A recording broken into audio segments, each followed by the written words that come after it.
नमस्कार मित्रांनो, अशोक मामा या मालिकेच्या आजच्या भागात आपण बघणार आहोत. इकडे किचनमध्ये भैरवी कप वड्या तर नीलू आत्या उकडीचे मोदक बनवत असते आणि बनवता बनवता नीलू आत्या गाणं गुणगुणत असते. तेव्हा राधावहिनी आणि किशाभाऊही तिथे भाजी निवडत असतात. आता राधावहिनी किशाभाऊला म्हणते की खरंच आवाज साजरा आहे हिचा. तेव्हा भैरवी नीलू आत्याचं कौतुक करत म्हणते, खरंच खूप गोड आवाज आहे तुमचा. तेव्हा नीलू आत्या सांगू लागते की माझी आई स्वयंपाक करताना नेहमी असं गाणं गुणगुणायची. पुढे ती म्हणू लागते की आता तसं नाही राहिलंय. हल्लीच्या सकाळची सुरुवात भांडणाने होते.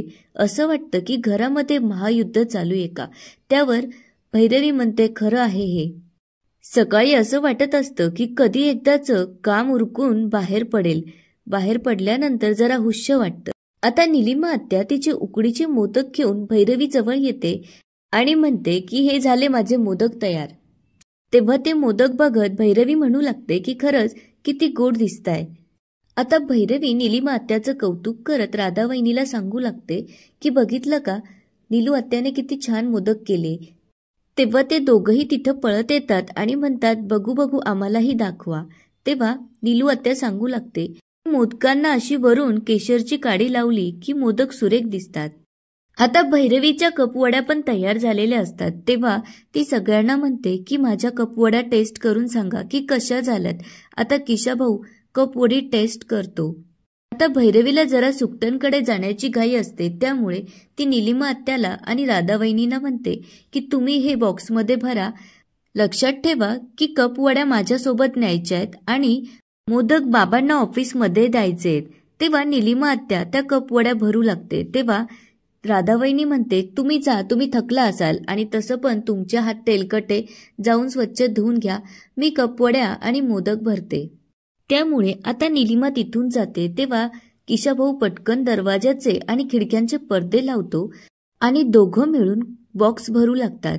आता राधावहिनी मुद्दामच मोदकाचा बॉक्स भैरवीला देणार असते. तेव्हा तिला आवाज देत म्हणते की भैरवी तुझ्या कपवड्या बॉक्समध्ये भरल्या बर का. आता भैरवी गडबडीमध्ये राधावहिनीने दिलेली पिशवी घेते आणि बाहेर येऊन परशूला म्हणू लागते की परशू दादा माझ्यासाठी रिक्षा बघा. तितक्यात अनिश तिथे येतो आणि तिला म्हणतो की मी सोडवतो की तुला ऑफिसला गाडीने.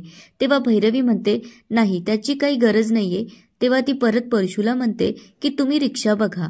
तेव्हा अनिशला राग येतो आणि म्हणतो की तुला काय प्रॉब्लेम आहे, मी जर तुला सोडवलं तर, आणि मला यायचंय तुझ्यासोबत. तेव्हा भैरवी म्हणते की नाही मी एकटीच जाणार आहे, तू माझ्यासोबत यायचं नाहीये. तेव्हा अनिश तिच्यासोबत जाण्यासाठी हट्ट करू लागतो. तेव्हा भैरवी त्याला म्हणते, हे बघ अनिश, मला सकाळी सकाळी उगाच वाद नकोय. एकतर काल तू जे काही वागलास त्यामुळे मला तुझ्याशी बोलायचीच इच्छा नाहीये. तेव्हा अनिश म्हणतो, अच्छा तर तुला सुकटनकडे जाण्यासाठी मला घेऊन जायचं नाहीये कारण तुला माझी लाज वाटती, हेच ना. तेव्हा भैरवी म्हणते, उगाचच काही बोलू नकोस, मला उशीर होतोय आणि मी निघते, असं म्हणत ती जाऊ लागते. तेव्हा अनिश तिचा हात धरत तिला थांबवतो आणि म्हणू लागतो, अच्छा तर तुला मला तुझ्या बिझनेसमध्ये इन्व्हॉल्व करून घ्यायचं नाहीये. तेव्हा भैरवी त्याला म्हणते, हे खरं नाहीये, पण खरं हे की तुलाच मला बिझनेस करू द्यायचा नाहीये. पुढे ती त्याला म्हणू लागते की मी रोजच्या भांडणांना आता वैतागली आहे. तितक्यात परशू तिथे येतो आणि तिला सांगू लागतो की रिक्षा आलीये. तेव्हा भैरवी तिथून निघून जाते. आता इकडे अशोक मामा ईश्वरच्या घरी येतात. तेव्हा ईश्वर बाहेर जात असतो. अशोक मामा त्याला विचारू लागतात की कुठे निघालास. तेव्हा ईश्वर त्यांना म्हणतो की तू जरा बस, मी दुकानातून जाऊन येतो. तेव्हा अशोक मामा विचारतात की कशाला. तेव्हा तो सांगू लागतो की घरात साखर नाहीये ना आणि मला गोड खाण्याची इच्छा झालीये. पुढे तो म्हणतो, कसं आहे ना, आता तुषारही घरी नाहीये, तो दिल्लीला गेलाय. त्यामुळे मी जरा जातो आणि साखर घेऊन येतो आणि दोघांसाठी छानपैकी शिरा बनवतो.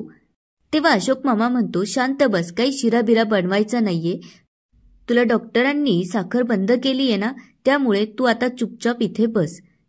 तेव्हा ईश्वर म्हणतो, अरे अशोक असं काय करतोय, जेवणानंतर मला थोडंसं गोड हवं असतं रे.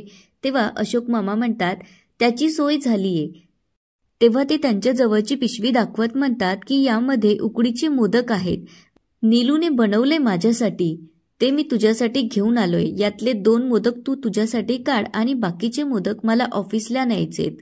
आता अशोक मामा ईश्वरला त्या मोदकांचा बॉक्स देतात. तेव्हा ईश्वर खूप खुश होत ते बॉक्स उघडतो. तर बघतो तर काय, त्या मध्ये मोदक नसून वेगळंच काहीतरी असतं.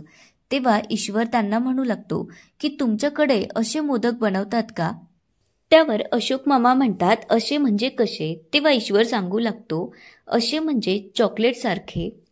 तेव्हा अशोक मामांना ईश्वरच्या बोलण्याचं जरा आश्चर्य वाटतं आणि ते म्हणतात, ईश्वर तुला जरा दिसायला कमी झालं असेल, तुझा चष्माचा नंबर बदल आधी, असं म्हणत ते मोठमोठ्याने हसू लागतात. तेव्हा ईश्वर त्यांना म्हणतो की मी खरं बोलतोय, हे बघ तूच बघ. आता अशोक मामा जेव्हा त्या बॉक्समधले मोदक बघतात तेव्हा समोर मोदक नसून कप वड्या असतात. त्यामुळे आता अशोक मामांना मोठा धक्काच बसतो आणि ते म्हणतात की असं कसं झालं? या भैरवीच्या खोबऱ्याच्या वड्या माझ्याकडे आल्याच कशा? आता नक्कीच काहीतरी गडबड झाली हे जेव्हा अशोक मामांच्या लक्षात येतं तेव्हा ते पटकन त्या खोबऱ्याच्या वड्या घेतात आणि तिथून जाऊ लागतात. तेव्हा ईश्वर त्यांच्या मागे जात म्हणतो की काही हरकत नाही, मला चालतील खोबऱ्याच्या वड्या. आता इकडे अशोक मामा आलेले असतात आणि जोरजोरात डोरबेल वाजवू लागतात. तेव्हा राधावहिनी आपली मस्तपैकी शेंगदाणे खात बसलेली असते. तेव्हा निलिमा आत्या किचनमधून येते आणि राधावहिनीला म्हणते की एवढी जोराने बेल वाजतीये, ऐकायला येत नाहीये का? त्यावर राधावहिनी म्हणते, तूच जा आणि दरवाजा उघड. आता निलिमा आत्या दरवाजा उघडायला जाते तेव्हा राधावहिनी म्हणते, जा तुझा भाऊ आला असेल, माझ्या चहाड्या कर आता. तेव्हा अशोक मामा येतात आणि म्हणतात, निलिमा हे काय आहे? तेव्हा निलिमा आत्या सांगू लागते, मी तेच म्हणत होते. केव्हाचा दरवाजा वाजत होता आणि ही बाई मस्तपैकी सोप्यावर बसून शेंगदाणी खातीये. मी किचनमध्ये काम करत होते, मी बोलायला गेले तर माझ्याशी भांडायला लागली. तेव्हा अशोक मामा वैतागतच म्हणतात, मी त्याबद्दल नाही बोलत आहे, हे बघ काय झालंय ते. तेव्हा निलिमा आत्या विचारू लागते की बाळदादा नक्की झालं काय? तेव्हा अशोक मामा सांगू लागतात की भैरवी तिच्यासोबत कप वड्या नेणार होती ना आणि मी मोदक, मग हे असं कसं झालं? कप वड्या माझ्याकडे आल्याच कशा? आता हे सगळं राधावहिनींनी मुद्दामच केलेलं असतं, पण निलिमाच्या मात्र काही लक्षात येत नसतं. ती म्हणू लागते की दादा असं कसं झालं? तेव्हा राधावहिनी तिथे पळत येते आणि सगळं काही निलिमाने केलं असं तिच्यावर ब्लेम करू लागते. तेव्हा निलिमा तिच्यावर ओरडत म्हणते, 1 मिनिट, कप वड्या आणि मोदक तुम्ही बॉक्समध्ये भरल्या होत्या. तेव्हा राधावहिनी तिला म्हणते, मी जरी भरल्या होत्या पण ते बॉक्स पिशवीमध्ये तुम्ही टाकले होते, आठवतं का? आता निलिमाला काही आठवत नसतं. तेव्हा राधावहिनी अशोक मामांना म्हणू लागते, बघितलं ना भाऊजी, ही बाई किती वेंधळापणा करते ते, आज किती मोठी चूक केली तिने. तेव्हा अशोक मामा म्हणू लागतात, ते सगळं सोडा, पण भैरवीचं कसं होईल याचा विचार करा. तिला आज सुकटनकडे सॅम्पल घेऊन जायचं होतं. पुढे ते म्हणू लागतात की एवढा मोठा माणूस आपल्याकडे अपेक्षेने आला होता आणि भैरवीला आज त्याच्याकडे सॅम्पल घेऊन जायचं होतं. त्यामुळे आता भैरवीचं काय होईल या विचाराने अशोक मामा तिची काळजी करू लागतात. मात्र राधावहिनी खुश होऊन स्वतःशी म्हणू लागते की आता काही नाही, भैरवी फक्त रागामध्ये या निलिमा ठिलिमाला घराच्या बाहेर काढीन. आता इकडे भैरवी तिच्या कप वड्यांचं सॅम्पल घेऊन सुकटणकर फूड्समध्ये आलेली असते. तिला बघितल्यानंतर आता सुटकणकर खुश होतात आणि म्हणतात की प्लीज कम इन आणि तिचं आत आल्यानंतर वेलकम करतात. आता भैरवी त्यांना म्हणते की सॉरी, तुम्ही आमच्या घरी आला होतात. त्यावर ते विचारू लागतात की मी तुमच्या घरी आलो म्हणून सॉरी? त्यावर भैरवी म्हणते की तसं नव्हतं म्हणायचं मला. तुम्ही मला कॉन्टॅक्ट करायचा प्रयत्न केला पण माझ्याशी कॉन्टॅक्ट होऊ शकला नाही, त्यामुळे तुम्हाला आमच्या घरी यावं लागलं, त्यासाठी सॉरी. तेव्हा ते म्हणतात की त्या निमित्ताने मला तुमचं घर बघायला मिळालं. असं म्हणत आता ते भैरवीला बसायला सांगतात आणि म्हणतात की बस. पुढे ते भैरवीला म्हणतात, पण मी तू असं म्हटलेलं चालेल ना? त्यावर भैरवी म्हणते, ऑफकोर्स इट्स माय ऑनर. पुढे ती त्यांना म्हणू लागते की तुमच्यासारख्या एवढ्या मोठ्या कंपनीच्या मालकाने मला अप्रोच केलं, तेच माझं नशीब समजते. तेव्हा सुकटणकर म्हणू लागतात, हे बघ भैरवी, मी फार कमी जणांना हा चान्स देत असतो आणि हा चान्स तुला मिळालाय. पुढे ते तिला सांगू लागतात की तुला माहीतच असेल की महाराष्ट्रामध्ये आपले 70पेक्षा जास्त आउटलेट्स आहेत आणि पूर्ण भारतामध्ये 120 पेक्षा जास्त आणि काही आउट ऑफ इंडिया पण आहेत. तेव्हा भैरवी म्हणते की मी लंडनला होते तेव्हापासनं मी तुम्हाला फॉलो करायचे. आता सुकटणकर तिला म्हणतात की तुला आपल्या कंपनीचे 4 नियम माहीत आहे का? पहिला म्हणजे असा पदार्थ बनवायचा की तो सिझनेबल नसेल म्हणजे वर्षभर टिकेल. दुसरा म्हणजे तो रिझनेबल असेल म्हणजे सर्वसामान्यांना पण तो घेता येईल. तिसरा म्हणजे तो युनिक असला पाहिजे आणि चौथा म्हणजे त्याची चव सगळ्यांच्या तोंडात रेंगाळत राहिली पाहिजे. आता ते भैरवीला विचारू लागतात की तुझा पदार्थ यामध्ये बसतो का? त्यावर भैरवी खूप कॉन्फिडन्सने सांगते की हो, ऑफकोर्स, कारण आमचा पदार्थ हा गरजेतून तयार झालाय. आता भैरवीने दिलेल्या उत्तरावरती सुकटणकर इम्प्रेस होतात. त्यामुळे ते तिला म्हणतात, पहिल्यांदा आता तू बनवलेला कप वड्या मला चाखून बघावा लागेल. त्यामुळे आता भैरवी कप वड्यांचं बॉक्स त्यांच्या समोर ठेवते. आता सुकटणकर जेव्हा ते बॉक्स उघडून बघतात तेव्हा त्यांना खूप धक्का बसतो. त्यामुळे ते भैरवीवर ओरडत म्हणतात की हा काय टाइमपास चालू आहे का? आता सुकटणकर असे अचानक रिॲक्ट झाल्यामुळे भैरवीला जरा आश्चर्य वाटू लागतं आणि ती विचारते की काय झालं. तेव्हा ते तिच्यासमोर उकडीचे मोदक ठेवत विचारू लागतात, आहेत का तुमच्या खोबऱ्याच्या कपवड्या?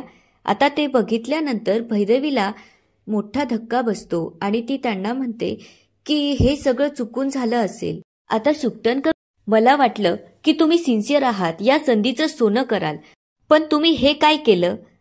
तेव्हा भैरवीला आता काय बोलावं हेच कळत नसतं. तेव्हा ती म्हणते की चुकून झाला असेल, मी लगेचच कपवड्या घेऊन येते. तेव्हा सुकटणकर तिला म्हणतात की काय मजाक लावलाय का तुम्ही?